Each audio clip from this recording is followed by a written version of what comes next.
용기 있는 방송 더불어민주당 서울시당 공식 팟캐스트 서당캐 23번째 방송 2부를 시작하겠습니다. 와. 네, 1부에 이어 2부도 박주민 의원, 황희 의원님, 그리고 김홍걸 위원장님과 함께 하겠습니다. 다음 주에는 우리가 기억해야 할 아주 중요한 날이 많은데요. 하나는 8.15 광복절이고 8월 18일은 김대중 전 대통령의 서거 8주기가 되는 날입니다. 올해도 대통령님을 기리고 추모하기 위한 다양한 행사들이 진행되고 있는데요. 노무현 대통령 8주기 추도식과 마찬가지로 정권 교체에 성공한 올해는 더욱 특별한 추도식이 될 것으로 생각됩니다. 김홍걸 위원장님 또 함께 하고 계시니까 올해 8주기 아버님도 많이 기뻐하실 것 같죠? 예. 그동안에는 참 그분이 돌아가시기 전에 이 우리나라 민주주의와 이제 한반도 평화가 위태로운 상황에 빠진 것을 이렇게 안타까워하시면서 가셔서 그 후로 정권 교체를 해내지 못한 거에 대해서 참 죄송스러웠는데 그래도 일단 이 박근혜 정권을 탄핵하고 네. 정권 교체를 이루어서 좀 죄송스러운 마음이 덜한 것 같습니다. 네. 근데 정권 교체가 돼서 이제 한편으로는 기쁘겠지만 또 지금 아주 대한민국 한반도가 아주 위중한 시기예요. 안보 위기가 고조되고 있는 상황에서 사실 죄송스러운 마음도 좀 드는데요. 우리 김대중 대통령께서 살아계신다면 지금 우리에게 어떤 조언을 해주셨을 것 같으세요? 예, 그분이 이제 과거에도 이 한반도 평화를 위해서 꾸준히 노력을 하셨는데 네. 이제 위기 상황을 벗어나기 위해서 이 큰 노력을 많이 하셨죠. 네. 근데 그분이 이 70년대 초반에 그러니까 긴장 해소, 평화 교류, 네. 또 단계적인 통일 이런 네. 것들을 주장하시면서 이 4대국 한반도 안전 보장 같은 네. 그 당시에서는 획기적인 그렇죠. 잘못 말했다가는 빨갱이로 몰려서 네. 정치권에서 추방당할 수도 있는 그런 주장을 하셨거든요. 네. 그러니까 그분의 이 그런 용기, 그런 담대함 그런 것을 우리가 좀 배워야 하지 않을까 싶습니다. 네. 사실 김영삼 정부 시절에도 그때 이제 94년도인데 지금과 같은 전쟁 위기를 겪었었어요. 그때 김대중 대통령께서 또 역할이 많으셨다고 들었어요. 혹시 기억나시는 뭐 사건 있으셨어요? 예, 그 당시에는 많은 분들이 몰랐었지만 네. 당시 그 주한 미국 대사를 하셨던 네. 이 제임스 레이니 대사께서 네. 네. 저희와 옛날부터 친분이 있는 분이어서 네. 이제 말씀을 나중에 들을 수가 있었는데 그 미국에서 북한을 이제 폭격하는 네. 선제 타격하는 그것을 심각하게 고려하고 있었고 네. 한국에서 미국 시민들을 어떻게 이렇게 소개시킬 것이냐 네. 이런 계획까지도 나온 상황이었는데 네. 이제 지금도 뭐 비슷하지만 잘못하면 전쟁으로 이게 커지고 네. 또 그렇게 되면 수많은 사람이 죽고 피해가 나기 때문에 이제 그것을 바로 실행에 옮기진 못하고 머뭇거리고 있는 상황에서 저희 아버지께서 워싱턴으로 가셔서 네. 이제 내셔널 프레스 클럽에서 미국 정치권에 호소를 하신 거죠. 네네. 이 문제는 이제 무조건 북한에게 포기하라고 할 것이 아니고 여러 가지 문제를 한꺼번에 일괄 타결해야 되니까 네. 이 카터 전 대통령 같은 거물급을 특사로 보내서 풀어야 한다. 이런 제안을 하셨고 미국에서도 그것이 현실적인 안이었기 때문에 평양에 카터 대통령이 가고 그래서 위기에서 벗어날 수 있었던 거죠. 네네. 물론 지금하고 좀 상황은 다르지만 우리가 거기서 이 배울 교훈이 많다고 생각합니다. 지금도 뭐 혹자들은 저 클린턴 전 대통령을 미국에서 특사로 보내서 지금 이 위기를 좀 풀어보자는 의견을 내는 분들도 있더라고요. 그러니까 뭐 비슷한 배경이겠죠. 네. 뭐 힐러리 클린턴이 당선됐다면 그런 가능성도 있었겠죠. 네. 근데 지금 설마 남편을 보냈을까? 어쨌든 네. 그런 형태의 시도가 있을 수 있었을 텐데 지금 뭐 트럼프 대통령이 있는 상황에서는 정말 쉽지 않고 예측 불허의 상황이 된 거죠. 그 김대중 대통령께서 이제 그 미국에 망명하셨을 때 그 당시에 그 미국의 지도층들과도 많은 친분을 쌓았죠. 그래서 그것이 사실 많이 이제 네트워크가 되지 않았나요? 예, 그렇죠. 네. 70년대에 미국에서 활동하실 때 네. 그때 이제 케네디 상원의원 같은 네. 사람들과 친분을 만들었고 네. 또 80년대에 2년 계실 때도 미국 정계를 공화민주 양당을 가리지 않고 네. 이렇게 만나시면서 네. 한국의 상황을 설명하고 네. 그러니까 미국 사람들이 알아들을 그런 화법으로 네. 이제 그분들을 설득을 하신 거죠. 네.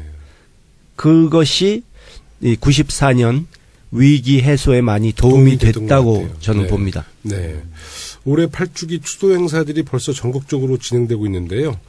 남아있는 중요한 추도 행사 있으면 몇 가지만 소개해 주세요. 일단 지난 주말에 목포에서 이제 평화 콘서트를 했고요. 네. 전국 각지에서 뭐 제주부터 뭐 강원, 경기 뭐 서울까지 이제 추모 행사가 있을 예정이고 또 추도식 후에 오후에는 이 연세대 김대중 도서관에서 이 평화 포럼 네. 예, 세미나 같은 것을 정세균 의장을 비롯한 이제 내빈들을 모시고 하게 돼 있고요. 네. 또 해외에서도 몇 군데서 네. 추모 행사를 예정하고 있습니다. 네. 하루빨리 한반도 긴장이 해소되고 남북이 평화협력의 관계를 회복할 수 있도록 저희 모두가 최선을 다해 김대중 대통령님의 유지를 실천할 수 있도록 하겠습니다. 그럼 이제 우리 한반도 지금 문제에 대해서 좀 이야기를 좀 나눠보겠습니다. 최근에 그 북미 간의 긴장이 고조되고 있고 한반도 안보 상황에 대한 이야기가 굉장히 많이 회자되고 있는데요. 유엔에서 새로운 북한 제재가 통과되고 이에 대해 북한이 강력 반발을 보이면서 한반도 위기가 높아지고 있습니다. 트럼프 대통령이 이제 화염과 분노라는 발언을 해서 다양한 해석이 지금 나오고 있거든요. 트럼프 대통령의 화염과 분노 발언 어떻게 보세요? 물론 이것이 정제되지 않은 뭐 특별히 계획되지 않은 발언인 건 확실한데요. 네. 이제 미국과 북한이 서로 이렇게 막 말폭탄을 주고받고 서로 이제 이 자존심을 꺾지 않겠다는 식으로 네. 약한 모습 보이지 않겠다는 식으로 이렇게 나가다가 정말 그것이 무력 충돌로 갈 수도 있는 것이기 때문에 좀 자제를 해야겠죠. 네. 또 우리 정부도 적극적으로 중재를 하고 좀 거친 말은 좀 자제하도록 네. 요청을 하는 것이 맞다고 봅니다. 말폭탄을 주고받다 관리가 안 되면 진짜 주먹질이 나가기 시작하거든요. 그럼요. 그래서 그렇게 되지 않아야 되는데. 예. 저는 조금 네. 다르게 보고 그 트럼프 대통령이 이렇게 뭐 흔히 우리가 봤을 때 이렇게 좀 튀고 종잡을 수 없는 럭비공이다 이렇게 하지만 네. 저는 상당히 일관성 있는 기조다. 저는 이렇게 보고 있어요. 그 지난번 미국 다녀온 것도 그렇지만 그 미국 정부의 기본은 이거거든요. 제재와 압박을 가장 극대화하겠다. 네. 최대치까지 끌어올리겠다. 근데 최종 목표는 그걸 통해서 이제 북한을 협상 테이블 대화로 이제 이끌겠다는 건데 저는 이게 그 미국도 그렇고 북한도 그렇고 자기가 쓸 수 있는 카드를 가장 맥시마이즈하는 단계다. 네. 그래서 결국은 저는 이제 그 미국과 북한의 대화의 시기가 점차 무르익고 있는 거 아닌가. 그래서 각자 높일 수 있는 수위를 최대로 이제 높이는 거죠. 그래서 아마 연말 정도에는 항상 과거에도 그랬어요. 아까 이제 우리 김홍걸 선배님 또 이제 위원장님도 이제 말씀하셨지만 이제 카터를 보낸다거나 이제 항상 매번 이렇게 직접 대화를 하면서 국면을 넘기고 했는데 그래서 뭐 시기적으로 뭐 보면 올 연말이 가기 전에 각자 수위를 높였던 최대치를 근거로 해서 서로 간에 대화를 좀 하지 않을까 저는 그런 예상을 좀 해봅니다. 근데 미국이 지금 북한이 그 반응하고 있는, 대응하고 있는 굉장히 또 김정은지도 좀 강경하게 나오잖아요. 네. 그것을 예상을 과연 했는지, 또 트럼프 대통령 발언 이후에 이제 북한이 바로 괌 주변을 포위 타격 작전을 검토하겠다고 해서 미국을 굉장히 지금 또 자극하고 있거든요. 구체적인 시나리오까지 공개하면서 도발을 이어가겠다고 하고 있는데, 실제로 북한이 괌을 포위 타격을 정말 실행하면 그건 정말 국면이 최악으로 근데 뭐 전환될 수 있을 것 같아요. 바보가 아닌 이상 그 타격을 하면 이제 곧바로 아니 괌에 직접 하는 건 아니니까 네. 괌 주변에 한 3-40km 떨어진 네. 곳에 미사일이 떨어지도록 네. 만들겠다고 하는 거거든요. 근데 그것을 요격할 수도 있고 미국에서 바로 대응할 수도 있죠, 미국에서. 네. 네, 그게 이제 문제는 괌에 가깝게 떨어뜨리려면 이제 한국이나 일본 영토를 지나가야 되는데 네. 미사일이 상공을 네. 그것도 어떻게 보면 이게 문제가 될 수가 있죠. 예. 침략행위가 또 비춰질 수 도발행위라고 있으니까. 볼 수 있죠. 그리고 또 이제 이 사람들 유도 기술이 어느 정도인지를 알 수 없기 때문에 미국 영해 바깥으로 떨어뜨린다고 그랬는데 안쪽으로 떨어뜨릴 수도 있는 거고 네. 그런 점이 이제 8월 위기설의 이제 근거가 되는 거죠. 네. 근데 이제 저도 사실은 이제 황 의원님처럼 생각을 좀 하거든요. 미국은 북한을 압박을 하고 북한으로서는 미국이 이 북한 변수를 독립적 변수, 네. 그러니까 중국을 어떻게 하기 위한 어떤 지렛대가 아니라 네. 하나의 독립된 문제로 보도록 만들려고 네. 했고, 그래서 서서히 이제 목적을 달성해 가고 있는 과정으로 보이긴 하는데, 근데 그 마지막에 그 푸는 방법을 이게 예전처럼 뭐 누가 특사로 갈 만한 적당한 사람도 안 보이고 이런 게 좀 약간 답답해요. 그러니까 우리가 어릴 때 풍선 불다 보면 네. 더 이렇게 빵빵하게 불려고 불다가 욕심부리면 터지잖아요. 네.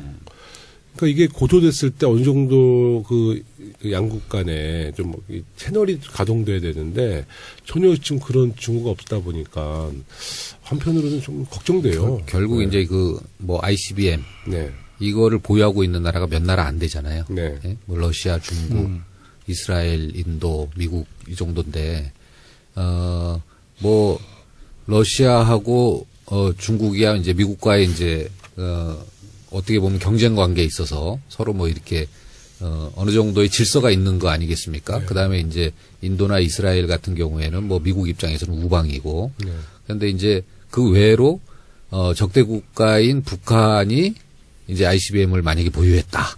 이제 이렇게 됐을 때 이것은 이제 그 북한과 미국과의 이제 문제죠, 사실은. 네, 네, 그렇기 네. 때문에 이제 그 누구와 거쳐서 이제 간접적인 관계가 아니라 직접적인 관계가 되기 때문에 그럴 시기가 이제 무르익거나 아니면 그럴 조짐이 앞으로 더 이상 기간이 진행됐을 때 그럴 우려가 있다라고 하면은 직접 대화하겠죠, 아무래도. 북한이 뭐 지금 북미 대화에 올인하고 있는 상황인데 이럴 경우에는 우리 정부가 어떻게 되는 거예요? 우리는 사실 좀 소외될 수 있잖아요.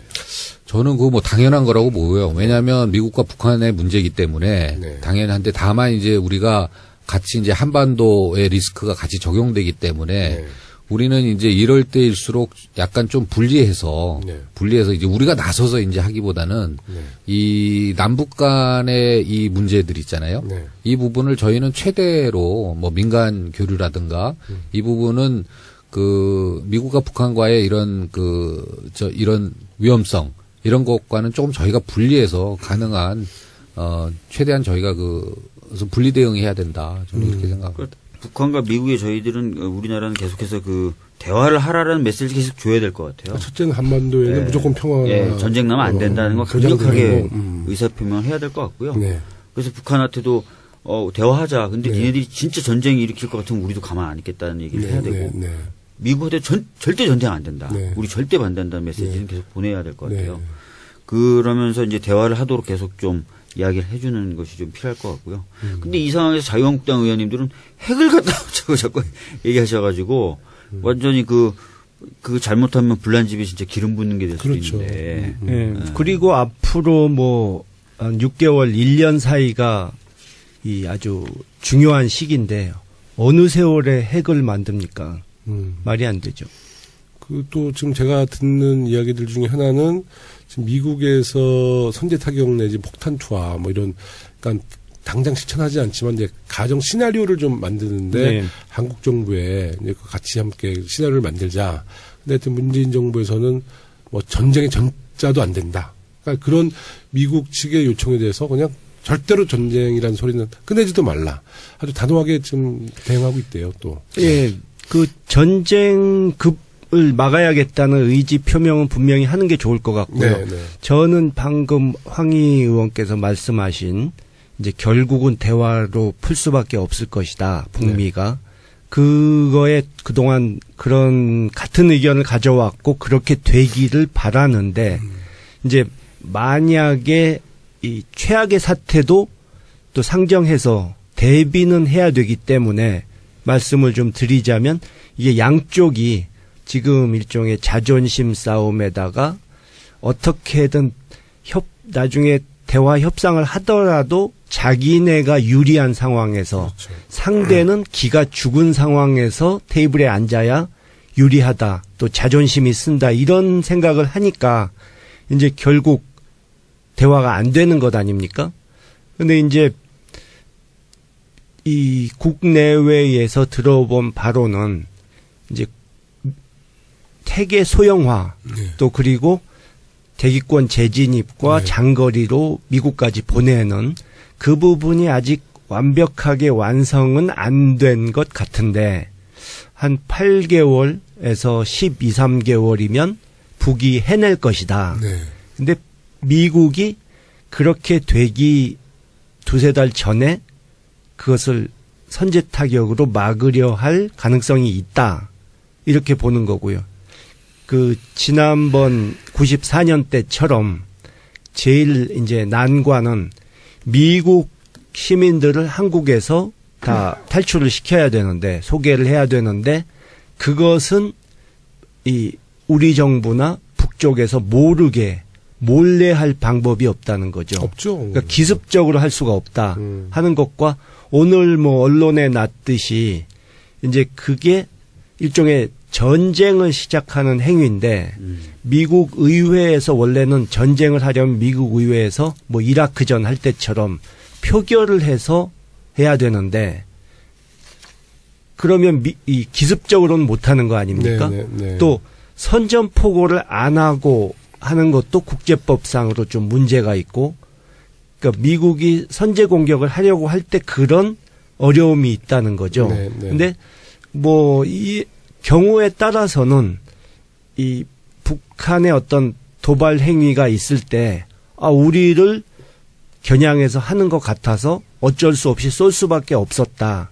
이렇게 될 가능성도 아주 배제할 수는 없는 거죠. 네.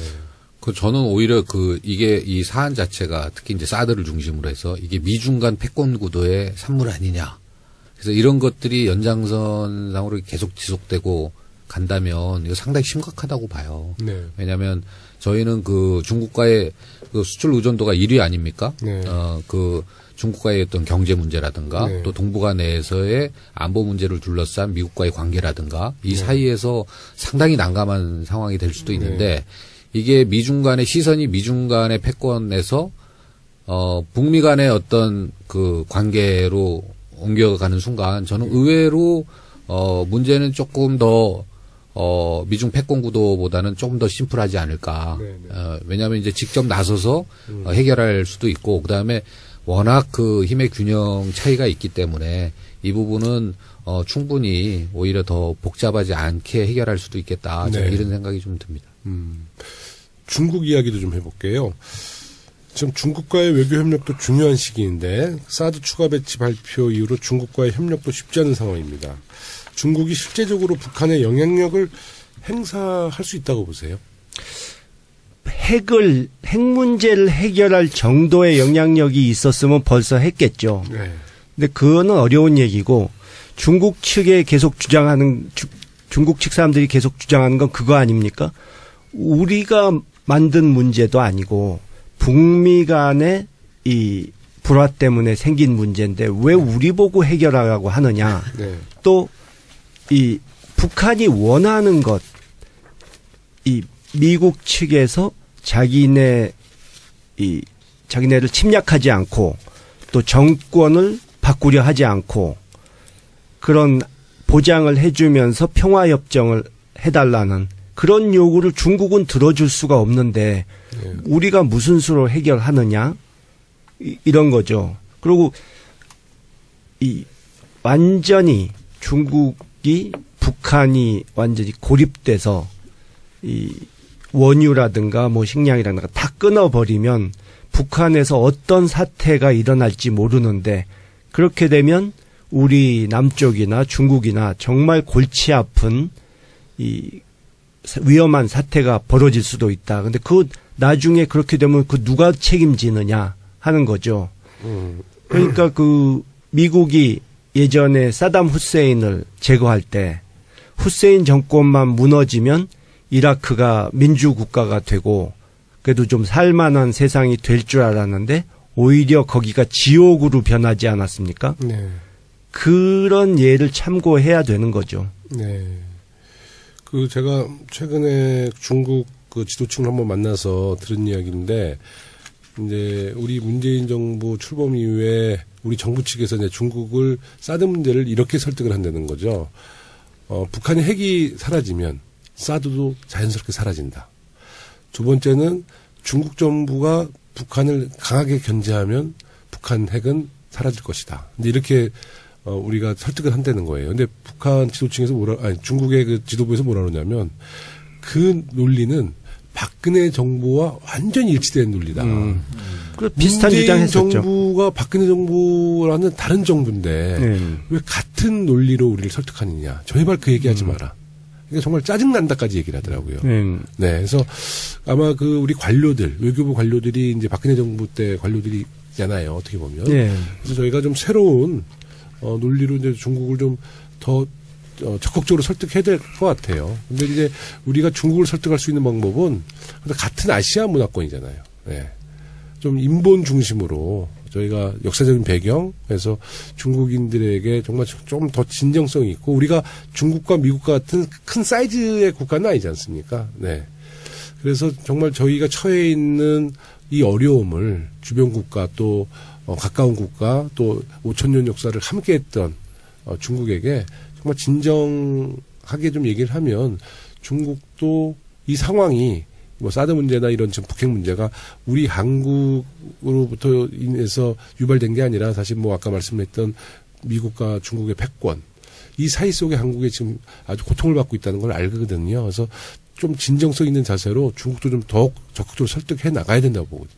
네. 그래도 아마 상대적으로 네. 그 박근혜 정부 때보다는 이런 저런 내용들에 대해서 아마 중국과 그 채널을 맞춰서 소통은 상당히 잘 되고 원활히 있어요. 되고 아주 잘 되고 있어요. 그다음에 네. 뭐 이런 일이 있었다 이렇게 네. 서로 되는 거에 대해서 중국 정부도 상당히 그런 부분에서는 좀 다르고 좀 고맙다 뭐 이렇게 박근혜 정부 때 네. 제가 작년 올 1월 달에 중국을 갔잖아요. 네. 그래서 이제 거기 외교부 부부장을 만났는데 저희가 갔을 때 보니까 그 중국에 있는 한국 대사관 영사 공사들이 중국 외교부 사람을 못 만나는 거야. 그래서 우리가 그 당시 야당 때 갔는데 네. 공사가 좀 같이 좀 배석하겠다는 거야. 제가 네. 러시아 특사단을 갔을 때 네. 러시아 외교부 장관 그 극동부 장관이 그렇게 얘기하는 거예요. 네. 안 만났대요 우리 대사들을 박근혜 정부 때. 그러니까 뭐 아예 채널이 끊어져 만나봤자 뻔한 소리만 계속 반복하고 그러니까요. 하니까. 아 러시아도 그랬대요? 네.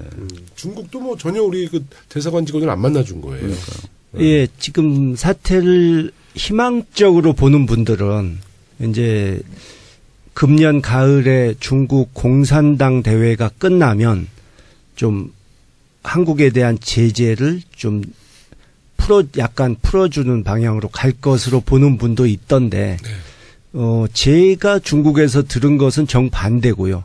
오히려 제재가 더 강해질 수 있다. 또 지금 현대 자동차 같은 데는 이미 제재에 의한 지금 피해가 막심하고 내년까지 가면 심각하다 하는 얘기고, 뭐 그 다음에는 삼성전자 같은 것도 타겟이 될 수 있다. 근데 반도체는 좀 어려워요. 왜냐하면 반도체는 메모리 반도체는 삼성 하이닉스 이런 데서 사지 않으면 그럼요. 일본이나 대만에서 사야 되는데 뭐 지금 대만과의 관계도 좋지 않고 또 일본을 그렇다고 선택하기도 그렇기 때문에 그러나 이 한국의 다른 전자제품 뭐 휴대폰 이런 종류들은 이 금수에 포함될 수도 있을 것이다. 이렇게 보더라고요. 네, 네. 주제를 좀 바꿔보겠습니다. 지난주에 국정원 개혁발전위원회에서 국정원 적폐청산 TF가 보고한 댓글부대 관련 내용이 발표되었는데요. 대선이 있었던 2012년에는 무려 30개 팀이 여론조작을 위해 가동되었다고 해서 큰 충격을 주었습니다. 이번 발표 내용을 우리 국민들도 충격적으로 받아들였지만 우리 김홍걸 박사님 어떻게 받아들이셨어요? 예, 뭐 우리가 다 추측은 했던 내용인데 이렇게까지 이 집요하게 그것도 조직적으로 했으리라고는 상상을 못했었죠. 네. 근데 이 정도면 국정원장이 과연 대통령의 재가를 받지 않고 네. 이렇게까지 했을까? 또 대통령에게 보고해서 칭찬받을 일이 아니라면 과연 이런 일을 할 필요가 있었을까 하는 의심을 할 수밖에 없는 거죠. 네, 네, 네. 그러면 이제 계속적으로 추가 조사를 벌이고 있다던데 이 정도면 국정원의 정치 개입 사건에 대해 전면적인 재수사 이루어져야 하겠죠. 그렇죠. 검찰에서 뭐 이제 하겠지만. 그리고 자꾸 정치보복이라고 야당이. 네, 예, 그렇죠. 문제긴 하는데 완전히 왕짜증이잖아. 결국 이제 자꾸 이명박 정권, 박근혜 정권 때 이 일이 그것도 안 좋은 쪽으로 그런 뉴스가 계속 나오면 이 자유한국당 같은 측은 자기들이 정치적으로 그 족쇄에서 벗어나서 좀 재기를 해야 되는데 계속 발목이 잡혀 있게 되니까 그분들 입장에서는 곤혹스럽고 짜증이 나겠죠. 네, 네. 근데 너무 이렇게 명백한 증거가 나오는데도 정치보복이다, 뭐 쓸데없이 그런 걸 왜 하느냐 이렇게 주장하는 것은 국민들의 공감을 얻기는 어렵죠. 네. 이 국정원이 참 다른 외국의 정보기관들처럼 그 해외 관련된 네. 우리나라 국익을 위해서 네.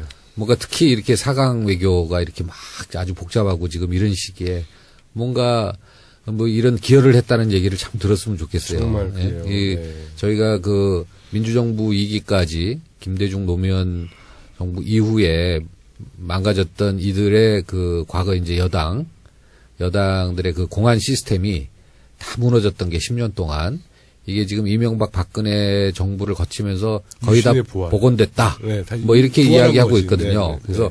그런 뭐 말도 안 되는 간첩 사건들의 그 수많은 간첩 사건들을 보면은 공안 시스템이 다시 그 부활된 거는 맞는 것 네, 같아요. 네. 그래서 이런 것들에 대한 뭐 전면적인 철거 작업이 이제 필요한 거 아닌가. 꼭 필요하죠. 네.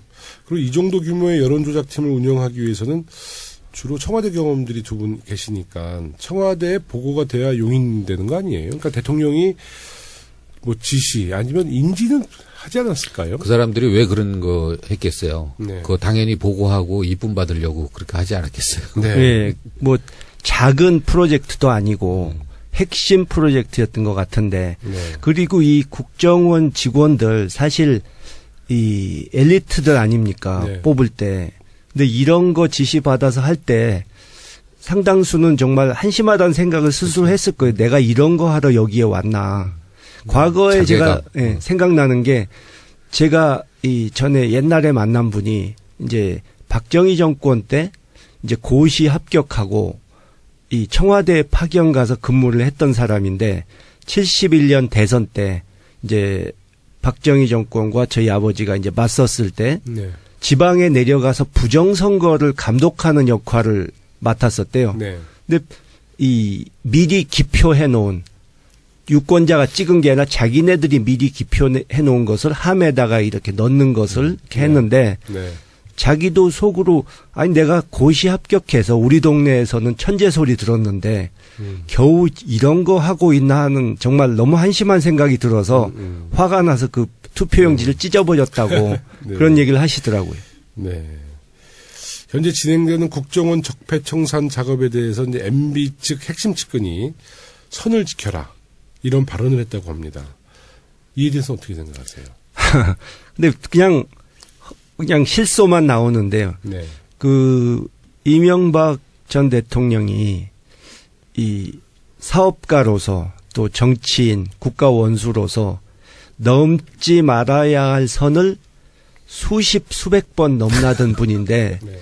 이제 와서 그 측근이란 사람이 선을 지키라고 하니까 이미 이명박 박근혜 정권 하에서 선을 너무 이렇게 마음대로 다녀서 네. 선이 어디 있는지도 사실 지금 우리가 모르겠어요. 네. 아니 도대체 무슨 의미인지 네. 이명박 대통령이 잘못했는데 네. 그거를 드러내지 말아라 이 얘기인지. 그러니까 손을 지켜라 그런 말은 이제 주로 우리가 이런 식이잖아요. 그러니까 어디까지만 발언해라. 더 이상 넘어가지 마라. 뭐 이런 취지겠죠. 이게 수많은 저희가 이제 여러 가지 기록 영화가 있었잖아요. 네. 이게 국정원의 개혁, 네. 이게 더군다나 그 트리거 역할을 하는 이런 댓글 사건. 이거 뭐 동영상 보면 이 뭐 말도 안 되는 거를 오밤중에 그냥 저 수사기관이 경찰이 발표하고 이것을 짜맞추기 위해서 그 조사관들이 하는 거 다 이렇게 동영상으로 나왔잖아요. 네. 네? 이거는 뭐 이제 명명백백한 거니까 실제 이제 이거를 감추기 위한 이런 몰래 하던 그 내용까지 이제 CCTV를 통해서 이미 100일 전에 드러났으니까 이거를 계기로 해서 그동안 얼마나 그 무고한 그 간첩 사건 이런 게 많았어요. 네. 그렇잖아요. 우리 얼마 전에 여러 가지 기록 영화를 통해서 봤잖아요. 이런 것들을 전면적으로 회복해주는 이런 작업들이 필요한 것 같아요. 그래서 네. 지난 10년 동안 공안 이 전국이 다시 복원돼 가지고 정권을 수호하기 위해서 지켜내기 위해서 저질렀던 수많은 그런 그 인권 유린 사건들에 대해서 고백하고 네. 다시 밝혀내고 조사하고 이거 뭐 거의 뭐 특검 수준의 뭔가 네. 좀 이런 것들이 필요하지 않겠어요? 그래서 이런 걸 조사하기 전에 시원스럽게 이런 것들이 드러나지 않으면 결국 국회 차원에서 뭐 특검이라든가 뭐 여러 가지 국정조사라든가 본인들이 스스로 많은 걸 꺼내놓고 고백하지 않으면 결국은 국민의 이름으로 이제까지 우리가 지난 겨울부터 올 봄까지 해왔던 이런 작업들이 다시 국정원에게 손을 댈 수밖에 없는 거죠. 네, 네. MB 정부가 그 댓글 부대를 통해서 일자리 창출 좀 한 것 같고 그 페이 보니까 페이가 되게 높아요. 그 댓글 부대가. 아, 그래요? 최저임금제도 그때부터 했더라고, 거기가. 뭐, 주부들 뭐 100만 원, 뭐 150만 원, 뭐, 심지어는 500만 원인가 받은 분들도 있어요. 네, 아마 직접 한 분들 중에는 자기네들이 누구의 지시를 받고 뭘 모르죠. 하는지도 잘 모르고 했을 한 겁니다. 그러니까 정말 공작 정치의 산물, 네, 댓글 부대. 정말 우리 전면적인 재수사가 이루어져서 다시는 이런 일이 있어서는 안 될 것 같고요. 또 황당한 얘기잖아요. 자유한국당 이야기. 아까 우리가 언급했지만 정치보복이라는 주장을 연일 내놓으면서 국정원 계약 저지 TF를 가동하겠다고 밝혔어요. 그러니까 근데 국정원 댓글 부대를 지키고 싶은 거지, 자기들은. 개혁하지 말자. 네. 그러니까 국정원 계약 저지 TF를 가동하겠다는 거예요. 그러니까 그 양반들 뉴스 안 보나 봐요. 뉴스 뭐 이렇게 CCTV 이렇게 동영상으로 나오는 거 이런 거 안 보나 봐. 그러니까 이분들이 주장하는 국정원 계약은 뭐예요? 댓글 부대를 합법적으로 하자. 그러니까 그 국정원의 뭐 정치 사찰 이런 것도 그런 부서도 없애지 말라고 그러고. 없애지 말라고 그러고. 그래서 공작 정치 하자고 그러고. 그럼 공작 정치하면 자기네들이 피해자가 될 텐데. 사찰을 해? 네. 그거 어떻게 해야 돼? 하여튼 국정원 안에 자기 사람들이 많은 거지, 지금. 그렇지, 네. 아직 여전히. 그러니까 믿는 구석이 있는 거예요. 네. 네, 믿는 구석이 있는 거죠. 이런다는 거 아니에요. 이제 국정원 원장이 딱 되면 그냥 국정원 내부 분위기는 항상 그런다는 거 아니에요. 원장님, 그냥 3년 그냥 놀다 가세요. 아, 그래요? 네, 국정원, 그러니까 물과 기름처럼 네. 네? 도저히 건들려야 원장으로 갔다 하더라도 국정원 내부를 건들려야 건들 수가 없다는 거 아닙니까? 네. 그러니까 국정원 적폐청산 TF의 13가지 과제 중 이제 하나가 발표되었는데도 이 정도 반응이면 13가지 모두 진상규명이 되고 진실이 밝혀진다면 어떤 태도를 보일지 궁금해지는데요. 오늘 정우택 원내대표가 국정원 청사한 TF 활동이 불법 행위라고 법적 대응을 검토하겠다는 발언까지 했습니다. 네. 이거는 너무 진짜 국정원을 사랑한다. 이거는 진짜 국정원의 이게 개혁과 이 전면적인 조사는 이게 아까 우리 김홍걸 위원장님이 말씀하신 것처럼 이게 뭔가 국정원을 손대고 매질하고 야단치고 뭐 뜯어고치고 뭐 이런 무너뜨리고 이런 게 아니고 정말 우리 그 정말 유능한 인재들이 들어가 있는 국정원의 그 기관뿐 아니라 그 안에서 국가를 위해서 정말 엄청난 희생을 하면서 노심초사하고 일을 하는 이런 국정원 직원들과 국정원의 명예를 회복해 주는 일이에요. 네, 네, 그래서 네. 이 국정원의 명예를 회복해 주는 차원에서 네. 저는 아마 그 김홍걸 위원장님이 말씀하신 그런 뭐 자괴감을 느끼는 네. 정말 이게 내가 공부 열심히 해서 어렵게 이 국정원에 들어와서 이 프라이드를 느끼면서 활동하고 있는데 이런 말도 안 되는 이런 일들을 시키는 네. 모양 상하게 하고 네. 이런 분들의 명예를 회복해주고 네. 정말 국정원 직원으로서의 정말 프라이드와 애국심을 가지고 앞으로 더 일을 할 수 있는 그런 자존심을 세워주는 일이라고 생각합니다. 네. 근데 조금 아까 문소리가 났는데요. 여보세요. 박주민 의원님이 나가면서 우리 정청래 의원님이 오셨어요. 아니, 아직 급하게 예. 국정원으로부터 제보를 받았어요. 아, 그래요? 국정원 최고 전문가 정청래를 빼고 황 의원이 지금 국정원 얘기를 하고 있다. 그래서 내가 지금 급하게 지금 달려왔어, 지금. 교수님 대신 네? 조금 얘기하고 정말 있었습니다. 국정원 얘기 정말 하실 일이 너무 많으시잖아요. 국정원 지금 적폐 TF 있잖아요. 네. 13개 꾸렸잖아요. 네. 직간접적으로 제가 다 관여하고. 직간접적으로요. 그렇죠. 네. 그리고 뭐 그런 건데, 네. 제가 그 정보위 간사했었잖아요. 네, 알죠. 네. 근데 김어준 총수가 그 얘기를 하더라고, 뉴스공장에서. 네, 네. 국정원 예산은 특정 국회의원 몇 명만 방문 걸어 잠그고 본다. 그게 바로 접니다. 오늘 한번 좀 특정 하나 무게가 달라지는데. 네. 그러니까 정보위 간사를 하잖아요. 네. 그러면 야당 간사잖아, 제가. 지난번에 네. 19대 국회 때. 그러면 제가 예산결산 소위원장이에요. 아. 그러면 저희 의원실에 국정원 이제 그 예산 담당 관들 한 너댓 명이 와요. 선글라스 끼고 와요? 선글라스 안 끼지. 선글라스 안 끼고. 안 끼고. 다 까고. 네. 네. 근데 이제 보좌관은 못 들어와요. 네. 그리고 와서 뭐 한 몇백 페이지짜리 이거를 이제 하나씩 넘겨가면서 네. 제가 이제 묻고 그쪽에 대답하고 이렇게 해요. 네. 근데 이제 거기에서 묻고 대답한 것은 제가 여기서 얘기할 수는 없고 네. 국가 기밀이기 때문에. 네. 네. 그래서 예산은 제가 어느 정도 파악을 좀 했죠. 네. 나도 저런 기밀 좀 알고 다니고 싶어. 그런데 이 뭐 3,500명한테 뭐 몇 억씩 주고 하는 거 있잖아요. 그거는 그때 제가 발견을 당연히 못했죠. 왜냐하면 숨어 있는 거니까. 댓글 부대. 댓글. 그렇죠. 기밀비는 공개 거기에 안 할 거 아닙니까? 그건 제가 알고 있어요. 근데 디테일하게 나오지는 않잖아요. 뭐 어디에 항목. 그러니까 이제 물어봐야 돼요. 그러니까 국정원장 한 달 판공비는 얼마인지 제가 알고 있죠. 네. 그리고 거기는 차관급 이 4명이잖아요. 1, 2, 3차장, 기조실장. 네. 그래서 그 사람들도 한 달에 얼마 쓰는지를 알고 있죠, 제가. 근데 어마어마한 액수입니다. 아, 그래요? 네. 이게, 그러니까 이게 주로 판공비라 그러면 이제 활동과 이제 뭐 저녁 식사비 이런 건데, 이거는 그러니까 뭐 무슨 공작비가 있나요? 몇 억 정도 이렇게 썼다고 그러잖아요. 네. 그거는 그걸로도 할 수 있어요. 점점 수준이 궁금해지네. 아니구나. 네. 지금 당에서도 적폐청산 특별위원회가 만들어졌는데, 네. 우리 정청래 의원님, 뭐 거기 참여하고 계세요? 제가 거기 참여할 군번은 아니잖아. 네. 당 대표인데. 네. 아니, 이제, 네. 나한테 물어오면 네. 내가 이제 좀 자문을 해줄 수 있지. 네. 황 의원 그거예요? 아닙니다. 그래요? 예. 적폐청산 그 무슨 위원회가 꾸려졌던데, 당에? 박범계 의원이 뭐 네, 위원장인가? 적폐청산 특별위원회. 거기에서 국정원 문제도 당연히 다루겠죠. 네, 그럼요. 근데 이제 박범계 의원은 국정원을 좀 알아요. 왜냐면 국정원 댓글 사건 때 네. 그때 국조특위 또 위원이었거든. 박범계 의원이. 그래서 좀 알지. 그 양반. 그때 김현 전 우리에게는 또 우리 김병기 의원. 예. 김병기 의원님은 정청래 의원님한테 보고하러 왔을지도 몰라 그때. 아니, 근데 김병기 의원 정도 급은 우리한테 보이지도 않아. 그렇지. 그때. 그렇지.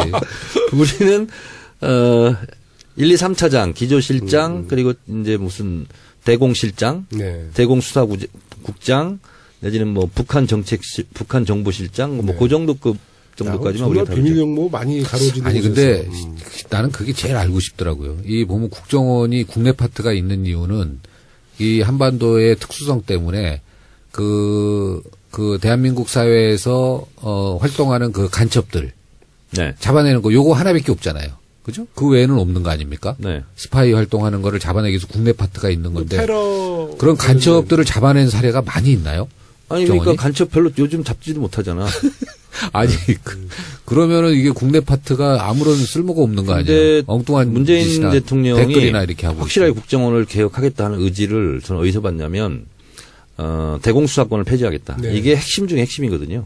그게 이제 검찰이나 경찰로 이관이 되면 간첩 잡는다는 이유로 대공수사한다는 이유만으로 그물망 투망식으로 막 무고한 사람 막 계좌 뒤지고 뭐 잡아가고 이걸 못하죠. 핵심 중에 핵심이 그거예요. 그동안은 모든 핑계가 그거였죠. 그렇죠. 네. 아 우리가 대공수사하는데 대공수사하는데 지금 왜 딴지 걸어? 네, 그렇죠. 그러니까 얘네들이 대공수사에서 간첩이라고 규정한 거에 대해서 지금 아닌 게 얼만큼 있고 진짜 간첩이 얼만큼 있는지. 그러니까 자백 있잖아요. 자백이란 영화가 끝나면 뒤로 쫙 이제 스크린 올라가잖아요. 이렇게 엄청나게 올라가더라고요. 그게 이제 간첩 조작 사건 네. 그리고 무죄로 판명된 거 네. 이것이 98건이 올라갑니다. 그건 진짜 난 깜짝 놀랐어요. 최근에 유우성 간첩 조작 사건까지 해서 98건이 올라가는데 그 영화를 만들었던 최승우 PD한테 이제 물어보니까 자기들이 다 이제 일일이 이제 뒤져가지고 찾았다는 거예요. 그런데 못 찾은 것도 많이 있지 않겠냐. 근데 이제 밝혀진 것만 자백팀에서 98건 이렇게 했죠. 네. 그럼 정보위 간사하실 때 그 국정원 직원 만나면 최근에도 그 불법 도청 네. 그런 이야기도 좀 한번 물어보실 수 있어요? 요것만 말씀드릴게요. 국정원 마티즈 빨간 마티즈 임 과장 그 사망 사건이 있지 않습니까? 그때 왜 그런 사건이 터졌냐면 이탈리아 해킹 프로그램, 도청 프로그램을 산 거 아니에요. 총선 대선 앞두고 집중적으로. 근데 그건 기본적으로 국가재정법 위반이에요. 왜 살 수가 없어 불법 프로그램은. 그때 그러니까 자기들이 뜨거워가지고 국내 민간인 사찰 안 했다 하면서 핑계댄 게 뭐냐면 북한 정보를 입수하려고 그랬다. 근데 그거는 그 자체만으로 그 말 한마디로 국정원장 목을 날려야 될 사안이에요. 그럼요. 왜 그러냐면 북한 정보를 습득하는 방법을 만천에 공개하는 이런 정보기관이 어딨어. 이게 내가 보니까 날려도 국정원장을 날리면 안 되겠다. 국정원장은 날려봤자고 항상 제가 보니까 정권이 바뀌어도 국정원장은 국정원 본질하고는 물과 기름이야. 그 중간 관리자들을 다 날려야 되겠더라고. 그러니까 제일 핵심이 어떻게 보면 기조실장이에요. 네.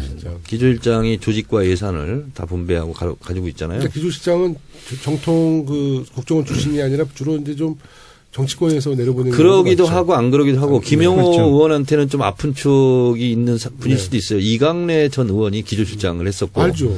문희상 의원이 기조실장 그렇죠. 했었죠. 그렇죠. 그래서 기조실장은 보통 여당 정치인들이 가기도 하고 이렇게 하죠. 와, 그럼 국정원 기조실장이랑 붙은 거야? 대단하네. 존경하는 분이에요. 그분 몇 달 안 하셨어요. 네. 저희가 이제 어릴 때 저희 아버지도 이제 정치를 하셔서 뭐 우리 김은골 박사님도 마찬가지지만 집이 계속 도청이 되잖아요. 그러니까 어린 나이에 뭐 초등학교 6학년 때 제가 전화 딱 들고 야 임마 도청하지 마 그러고 매일 끊었던 기억이 갑자기 나는. 근데 이제 김홍걸 위원장 나오셨으니까 좀 재밌는 말씀 좀 드리면 김대중 대통령 관련한 거 동경 납치 사건 때 제가 미 대사관 들어갔을 때 주한미 대사가 도널드 그레그 대사예요. 그렉 대사. 그 이제 그렉 대사는 그 후에 이제 제가 화해도 하고 용서도 하고 서로 이제 잘 지내는 사이예요. 지금도 이제 굉장히 연로하신 분인데. 그래서 그렉 대사 미국에 있는 집까지 제가 갔었어요. 그래요? 예, 가서 이제 인사들을 드리고 그렇게 했었는데 2시간 동안 계속 저한테 김대중 대통령에 대해서 어떻게 생각하냐. 그래서 1시간 동안 얘기했어요. 내가 존경하는 분이고 뭐 쭉 하고 그랬더니 이명박이라네. 노무현 대통령은 또 어떻게 생각하냐. 그래서 막 좋아하고 존경한다 하니까 이제 안심이 됐나 봐. 2시간 동안 체크를 한 거야. 그 다음에 저한테 2가지 비밀스러운 걸 얘기를 해줬어요. 뭐냐면 첫 번째 데니스 로드맨이 평양 갔었잖아요. 근데 별로 재미를 못 봤어. 미국하고 북한하고. 그래서 원래는 마이클 조던을 초청했었다. 근데 마이클 조던이 안 간 거다. 그래서 데니스 로드맨이 갔다. 근데 재미는 못 봤어. 그러면서 저한테 딱 얘기하는 게 뭐냐면 정 의원 나를 초청했는데 어떻게 했으면 좋겠어요? 이야. 근데 극비지. 그러니까 내가 신뢰할 만한 인물인지, 얘가 미대사가 이제 들어와가지고 지금 국회의원이 됐는데 괜찮은 인물인지 이제 테스트했던 거예요. 신뢰가 가니까 보안을 유지하라고 그러면서 북한에서 정식 초청장이 왔는데 가야 되냐 말아야 되냐. 그리고 이제 제가 장성택 처형된 사실은 제가 제일 먼저 알렸잖아요. 정보위 간사로. 그래서 그런 거 다 알고 있으면서 그래서 무조건 가시라고. 아, 얼마 전 얘기네요. 그래서 이제 갔어요. 갔다 오셨는데 그때 이제 무리하셨는지 좀 아프셨어 많이. 뭐 그래 그런 일이 있고 또 하나는 뭐냐면 나한테 그러더라고. 김대중 대통령 관련해서 자기 얘기해 줄 게 있다고. 그래요. 근데 그거를 이분이 이제 CIA 지부장도 하고 있잖아요. 그렇죠. 미국에 제일 먼저 캐치했다는 거예요. 그리고 그때 주한미 대사 보좌관격이었어. 납치 사건 때. 기렉 대사가. 그래서 기렉 대사가 대사한테 지금 빨리 가서 박정희를 만나라. 그리고 자기가 메모를 해줬대요. 이렇게 가서 읽어라. 그래서 그 대사가 자기 말 듣고 박정희를 실제로 만났어요. 그래서 다 얘기를 했다는 거야. 얘기를 했더니 박정희 대통령이 그렇게 얘기하더래. 대사한테. 가 계시라고. 그러면 곧 집으로 갈 거라고. 그때가 김홍걸 박사님이 몇 살 때셨어요? 저 만 10살 때였죠. 김 박사님 그레그 대사 만나셔야 될 것 같아요. 아니 뭐 그분은 워낙 우리 집안하고 가깝기 그러니까요. 때문에 뭐 옛날부터 아버지께서도 이 친분을 쌓고 교류를 많이 하셨던 분이죠. 그 주한미 대사가 가서 살리지 않으면 안 좋다. 이런 식으로 이제 얘기를 한 것 같아요. 그래서 이제 그러고 나서 바로 이제 오신 거야. 동계동으로. 그런데 83년도인가 미국 가셨을 때 식사를 같이 했대요. 김대중 대통령하고. 근데 자기가 얘기를 안 했다는 거야. 그러면 괜히 자기가 공을 내세우는 것 같아가지고. 그래서 그 얘기는 자기가 직접 한 적은 없다. 김대중 대통령한테. 뭐 그건 다 아시고 계셨죠. 네. 금년 그러니까 이번 8월 13일이 이제 납치 당하셨다 생환해서 돌아오신 44주년이 되는데 이제 항상 살아계실 때는 그날을 제2의 생일로 이렇게 축하를 드리고 했었죠. 13일. 13일? 얼마 안 남았네. 제가 알기로도 그 당시 기렉 대사 그분하고 또 국무성에 계셨던 우리에게 우호적인 분 한 분이 계셨는데 그 두 분이 이 한국 정부를 압박해서 이 물에 수장하려던 중간에 그 계획을 철회하게 만드는 결정적인 역할을 하셨던 거죠. 기렉 대사가 일본 CIA 지부장도 했었고 한국 지부장도 했고 그래서 한국 일본 통이에요 이분이. 근데 이제 한국을 이제 제2의 조국처럼 생각해요. 그래서 처음에는 지한파에서 지금은 친한파. 원래는 이제 공화당 쪽 사람인데 그렇죠. 이분은 이제 오바마 행정부에도 한반도 정책에 도움도 주고 자문도 주고. 아니 이번에 특사로 갔을 때도요. 그 주한미 대사 하셨던 분들 있잖아요. 뭐 버시바우, 뭐 허버트, 뭐 이런 분들. 그다음에 또 주한미 사령관 하셨던 분들. 아무래도 이게 퇴직하셨어도 이게 한국에 대한 애정이 있더라고요. 그러니까 우리 정부도 이분들을 많이 이렇게 좀 활용할 필요가 있겠더라고요. 우리 한국 사람들이 또 굉장히 좀 따뜻하게 잘해드리잖아요. 근데 기렉 대사가 좀 훌륭한 분인 게 이렇게 얘기를 해요. 이제 미 대사관 제가 이제 들어간 거 아니에요. 그리고 나서 몇 년 만에 17년 만에 만나서 하얏트 호텔에서 나 이제 초선 때. 근데 이분이 그때는 되게 무서웠대요. 대학생들이 막 집에 쳐들어오고 그러니까. 근데 저한테 이렇게 얘기를 하는 거야. 정 의원 우리 집에 들어올 때 그 초심을 잃지 말고 그 마음으로 의정 활동 훌륭하신 분이 해달라. 당신은 애국자다. 그렇게 얘기를 하더라고요. 그래서 2014년도인가 미국을 1월달에 갔어요. 그런데 그때는 이제 사모님까지 같이 인사를 드렸지. 그러면서 사모님이 그러시더라고. 우리 남편이 정 의원 엄청 좋아한다고. 근데 그러기가 쉽지가 않아요. 자기들도 어쨌든 자기 집을 쳐들어간 거야, 대사 관저를. 근데 그러면서 자기 본인이 나는 한국의 양아들처럼 생각하겠다. 정 의원 열심히 의정 활동해라. 막 이렇게 격려를 많이 해주시더라고. 근데 참 그런 분이 있는 게 참 우리로서는 굉장히 크게 도움이 되죠. 코리아 소사이어티 회장도 하셨었고. 제가 김대중 대통령 그 일본 납치됐을 때가 우리 김홍걸 박사님이 10살 때 저 7살 때잖아요. 근데 그때 이제 그 생관에 오셔서 그 발언했던 거 저 사실 제가 현장에 있었어요. 형님 기억 못 하시겠지만. 근데 제가 그걸 다 기억해. 그러니까 동교동에 갔었어요, 그러면? 그러니까 그 당일은 아닐지언정 제가 그런 말씀을 드렸어요. 그 김대중 대통령께서 그 포대에 쌓여서 빠지는 순간에 기도를 하셨대요. 근데 일본 애들이 일본말로 여기가 상어가 많은 곳이라고 그러면서 포대를 물에 빠뜨리는 순간에 조명탄을 썼는데 그때 하나님을 만났다고 그랬어. 네, 대통령께서는 그게 하느님인 줄 알았대요. 그런 얘기 하셨죠. 예, 그렇죠. 저는 그거 직접 들으셨어요. 들었는데 어릴 때지만 그래서 저는 초등학교 때인가 했는데 그 박사님이 10살 때면 제가 7살 때거든요. 그걸 제가 기억하는 거예요, 지금. 저는 그때 들은 바는 없는데 김대중 자서전에 보면 그게 나와요. 그러니까 저는 직접 들었어. 그러니까 근데 이 불빛이 하느님 그러니까 조명 광채하다 보니까 예수님이 나타나셨구나. 아니 그러면은 직접 그때 물에 빠뜨려서 빠졌다가 건진 건가요? 아니죠. 그러니까 순간 빠뜨릴 준비를 하고 있는데 갑자기 위에서 헬리콥터인가 비행기가 나타나면서 조명탄을 쏘니까 그 이제 계획이 수포로 돌아간 거죠. 영화 속의 한 장면이야. 그 얘기 하셨죠. 그 일본 애들이 여기가 상어가 많이 있는 곳이라고. 네, 뭐 그런 말이 있었죠. 드라마 들은 것 같아요. 드라마. 근데 책엔 그거 안 나올 거예요. 이 여기가 상어가 많은 곳이야. 상어 그 얘기는 안 나와. 그거 제가 들었다니까요. 그 우스운 얘기를 한마디 하자면 이 정치인들은 어쩔 수 없다 하는 그런 얘기인데 그 이제 생명을 잃을 뻔한 위기에서 벗어나서 일단 이제 갑판 밑에 가둬두고 한국으로 데려오는 상황에서 이제 그 안에 중앙정보부 공작원만 있는 게 아니라 일반 선원도 있을 거 아닙니까? 기술직.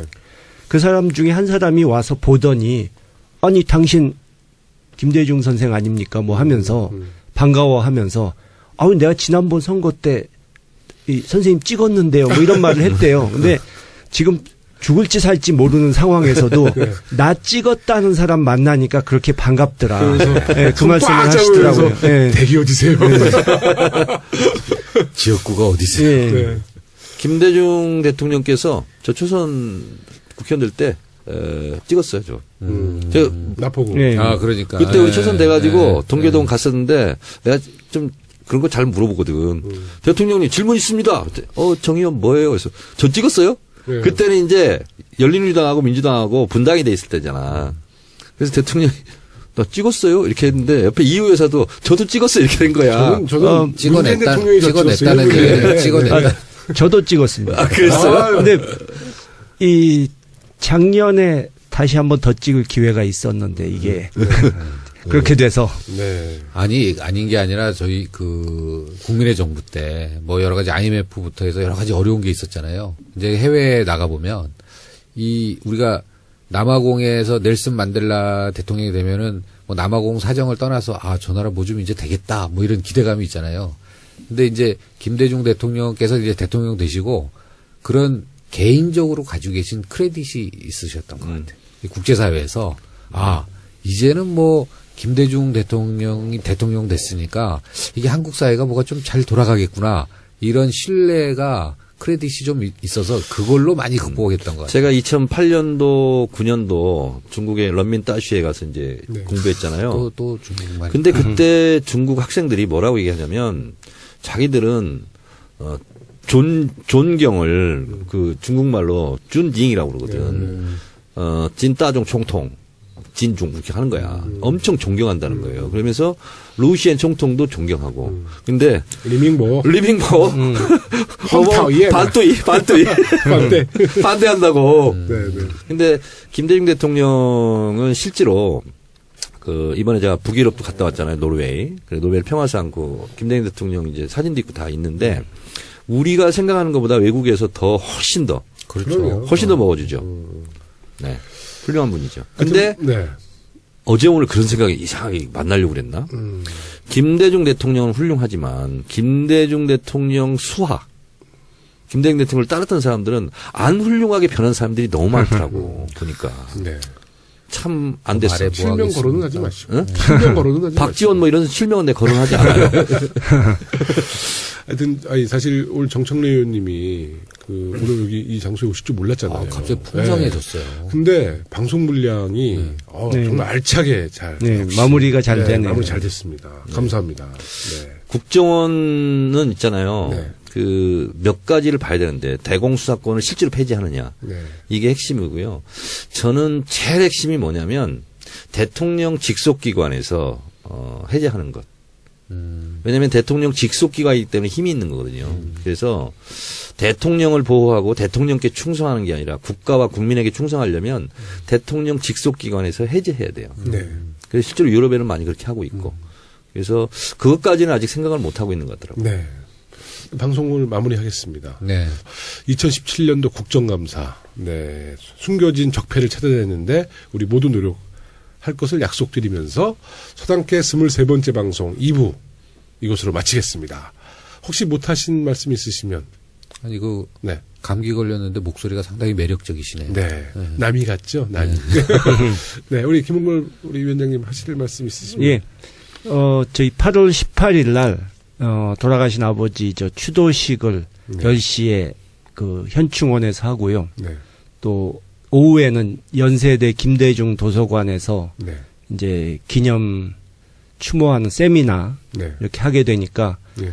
예, 관심 있으신 분들 많이 참여해 주셔가지고 네. 이 고인의 정신과 철학을 다시 한번 되새기게 하는 그런 좋은 기회가 됐으면 좋겠습니다. 네. 네. 우리 황 의원님. 자, 이제. 네. 시진핑. 이제 새로 이제 국정감사를 준비하고 네. 있는데 이 국정감사를 아주 하이라이트로. 네. 정말 이 적폐청산의 아예 상당 부분을 드러내고. 네. 또 지난 겨울부터 올 봄까지 있었던 촛불 전국에. 네. 우리 국민들의 민심을 정말 잘 마무리할 수 있는 그런 과정으로 만들어 가겠습니다. 네. 정청래 의원님. 네. 저는요. 현역이 아니기 때문에 국정감사를 할 수가 없잖아. 네. 근데 그거보다 한 단계 높은 거 하려고. 아바타들이 꽤 있던데, 국회에. 나 있잖아, 나. 그래서 국정감사를 누가 잘하나 네. 하는 걸 감사해야 되겠어요. 그래서 이번에 보니까 이거는 황 의원이 참 잘했네. 그래서 네. 칭찬하는 거. 이거 국정감사 잘했다. 정말 열심히 하겠습니다. 내가 뽑은 국감 베스트 10 네, 뭐 이런 거 있잖아. 이거 욕심 좀 나는데요. 네. 그거 하려고 열심히 하겠습니다. 네. 하여튼 김영호 의원이 톱 10에 좀 뽑힐 수 있도록 분발해 주시기 바랍니다. 예, 분발하겠습니다. 댄스에서 그때 구의하지 않았나요? 자, 그럼 서당계 23번째 방송 이것으로 마치겠습니다. 구체적인 시나리오까지 공개하면서 도발을 이어가겠다고 하고 있는데 실제로 북한이 괌을 포위 타격을 정말 실행하면 그건 정말 국면이 최악으로 근데 전환될 수 있을 것 같아요. 바보가 아닌 이상 타격을 하면 이제 곧바로 괌에 직접 하는 건 아니니까 네. 괌 주변에 한 3-40km 떨어진 네. 곳에 미사일이 떨어지도록 만들겠다고 네. 하는 거거든요. 근데 그것을 요격할 수도 있고 미국에서 바로 대응할 수도 있죠, 미국에서. 네. 네, 그게 이제 문제는 괌에 가깝게 떨어뜨리려면 이제 한국이나 일본 영토를 지나가야 되는데 네. 미사일이 상공을 네. 그것도 어떻게 보면 이게 문제가 될 수가 있죠. 예. 침략행위가 또 비춰질 수 있으니까. 볼 수 있죠. 그리고 또 이제 이 사람들 유도 기술이 어느 정도인지를 알 수 없기 때문에 미국 영해 바깥으로 떨어뜨린다고 그랬는데 안쪽으로 떨어뜨릴 수도 있는 거고. 네. 그런 점이 이제 8월 위기설의 이제 근거가 되는 거죠. 네. 근데 이제 저도 사실은 이제 황 의원님처럼 생각을 좀 하거든요.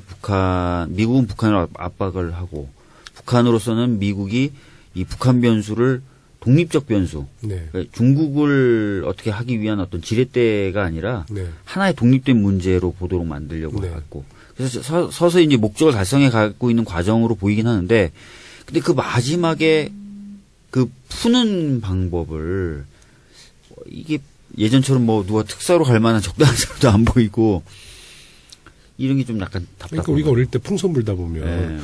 더 빵빵하게 불다가 욕심 부리면 터지잖아요. 네. 그러니까 이게 고도됐을 때 어느 정도 그 양국 간에 좀 채널이 가동돼야 되는데 전혀 지금 그런 증거가 없다 보니까 한편으로는 좀 걱정돼요. 결국 네. 이제 그 뭐 ICBM 네. 이거를 보유하고 있는 나라가 몇 나라 안 되잖아요. 네. 예? 뭐 러시아, 중국, 이스라엘, 인도, 미국 이 정도인데 뭐 러시아하고 중국이야 이제 미국과의 이제 어떻게 보면 경쟁 관계에 있어서 서로 뭐 이렇게 어느 정도의 질서가 있는 거 아니겠습니까? 네. 그다음에 이제 인도나 이스라엘 같은 경우에는 뭐 미국 입장에서는 우방이고. 네.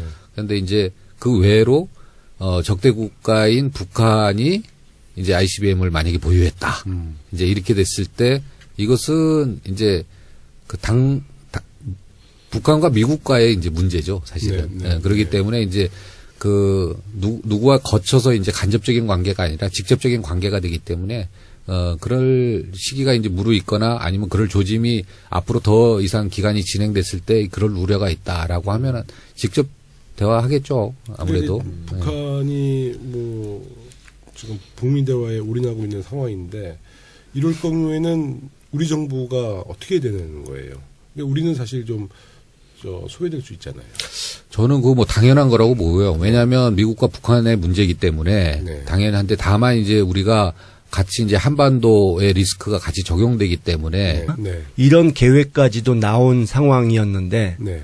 이제 지금도 뭐 비슷하지만 잘못하면 전쟁으로 이게 커지고 네. 또 그렇게 되면 수많은 사람이 죽고 피해가 나기 때문에 이제 그것을 바로 실행에 옮기진 못하고 머뭇거리고 있는 상황에서 저희 아버지께서 워싱턴으로 가셔서 네. 이제 내셔널 프레스 클럽에서 미국 정치권에 호소를 하신 거죠. 네. 네.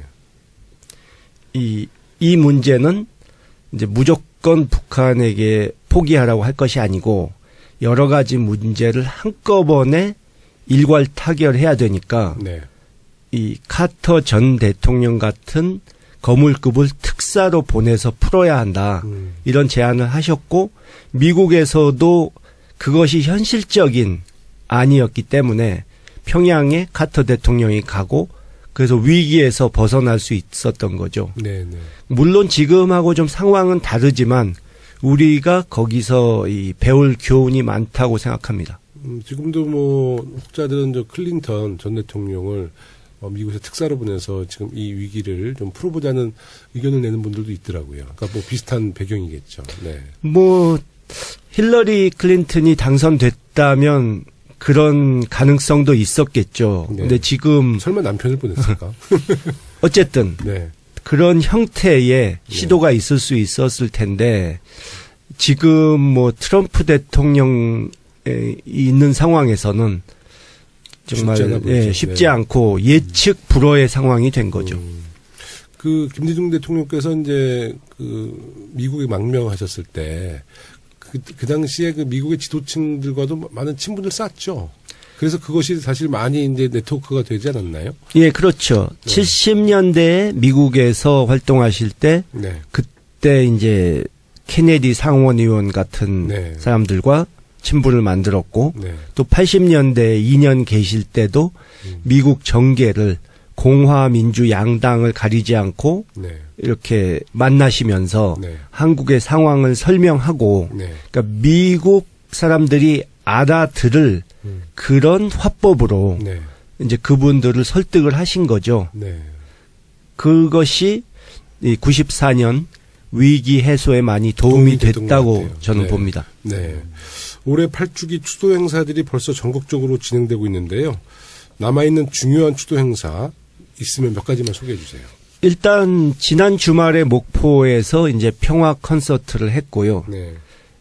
전국 각지에서 뭐 제주부터 뭐 강원, 경기 뭐 서울까지 이제 추모 행사가 있을 예정이고 또 추도식 후에 오후에는 이 연세대 김대중 도서관에서 이 평화 포럼 네. 세미나 같은 것을 정세균 의장을 비롯한 이제 내빈들을 모시고 하게 돼 있고요. 네.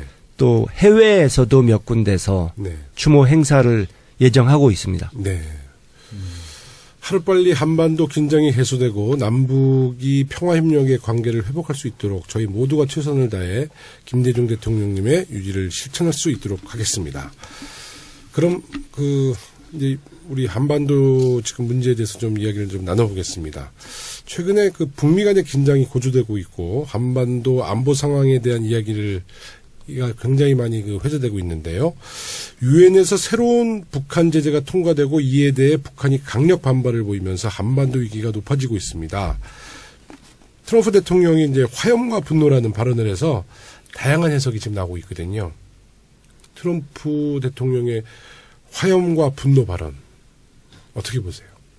물론 이것이 정제되지 않은 특별히 계획되지 않은 발언인 건 확실한데요. 네. 이제 미국과 북한이 서로 이렇게 막 말폭탄을 주고받고 서로 이제 이 자존심을 꺾지 않겠다는 식으로 네.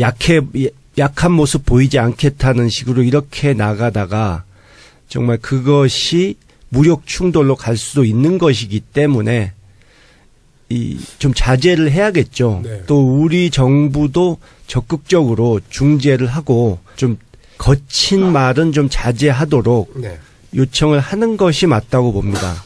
말폭탄을 주고받다가 관리가 안 되면 진짜 주먹질이 나가기 시작하거든요. 그럼요. 그래서 그렇게 되지 않아야 되는데. 예. 저는 조금 네. 다르게 보고 트럼프 대통령이 이렇게 흔히 우리가 봤을 때 이렇게 좀 튀고 종잡을 수 없는 럭비공이다 이렇게 하지만 네. 저는 상당히 일관성 있는 기조다. 저는 이렇게 보고 있어요. 지난번 미국 다녀온 것도 그렇지만 미국 정부의 기본은 이거거든요. 제재와 압박을 가장 극대화하겠다. 네. 최대치까지 끌어올리겠다.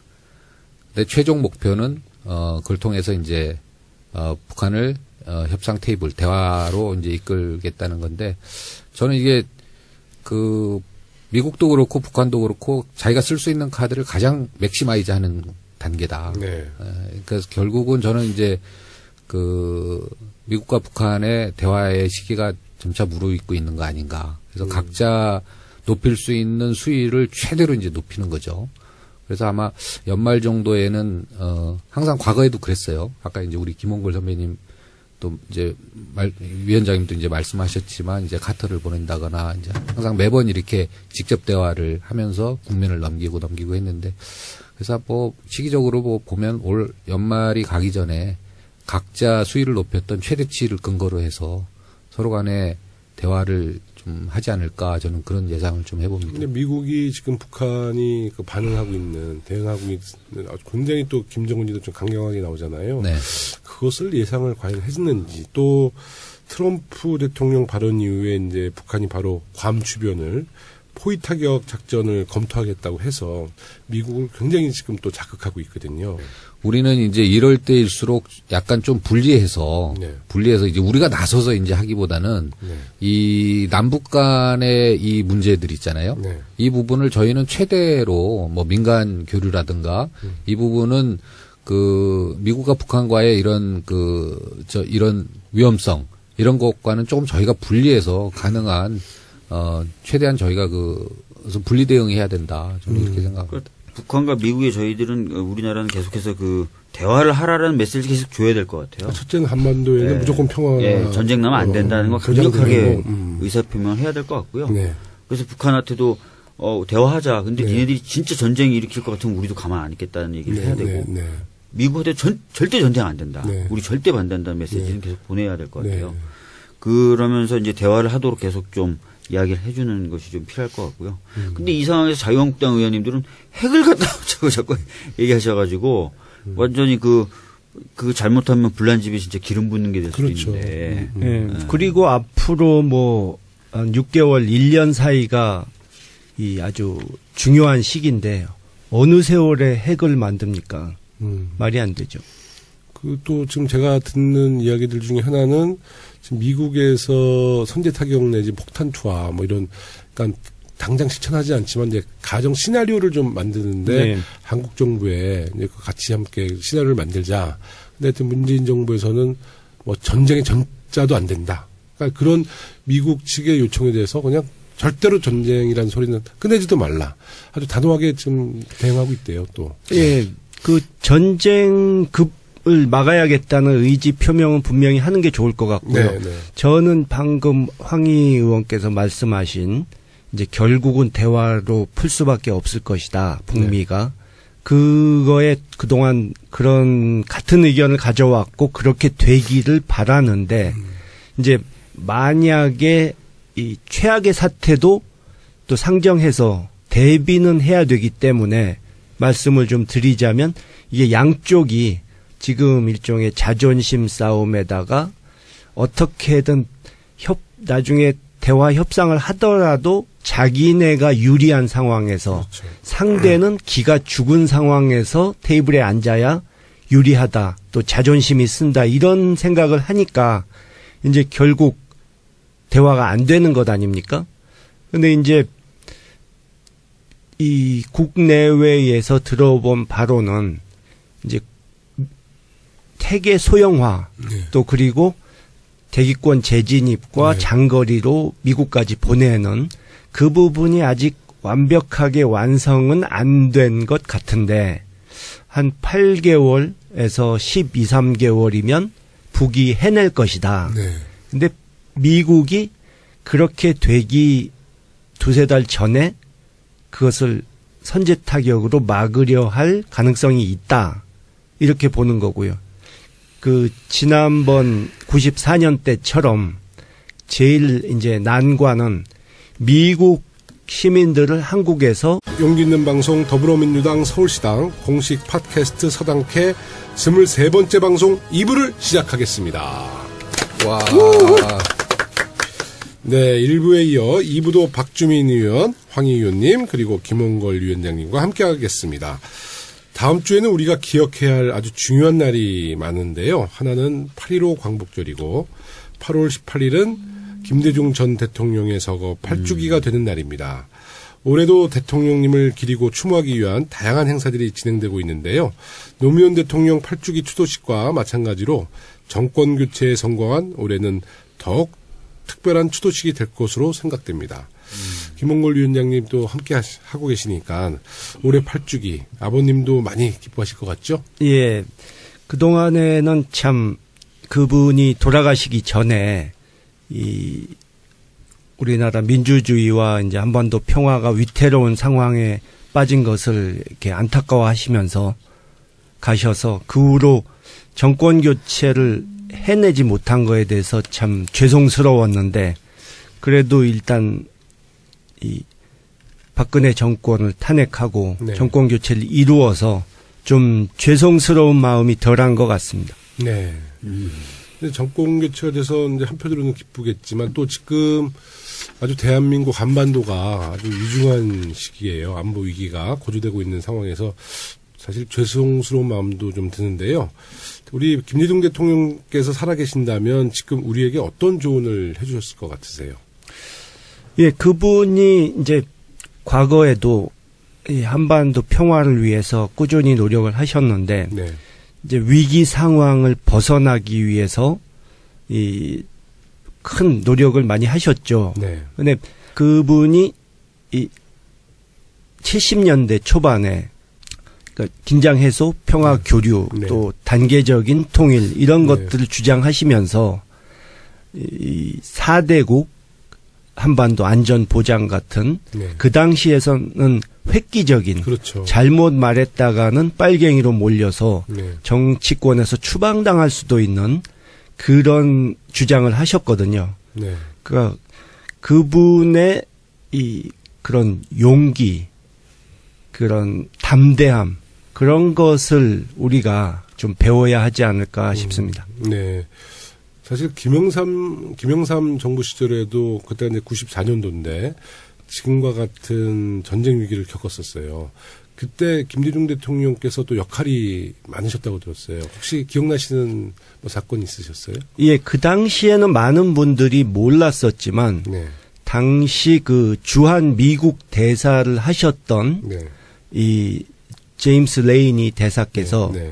저희와 옛날부터 친분이 있는 분이어서 네. 이제 말씀을 나중에 들을 수가 있었는데 그 미국에서 북한을 이제 폭격하는 네. 선제 타격하는 그것을 심각하게 고려하고 있었고 네. 한국에서 미국 시민들을 어떻게 이렇게 소개시킬 것이냐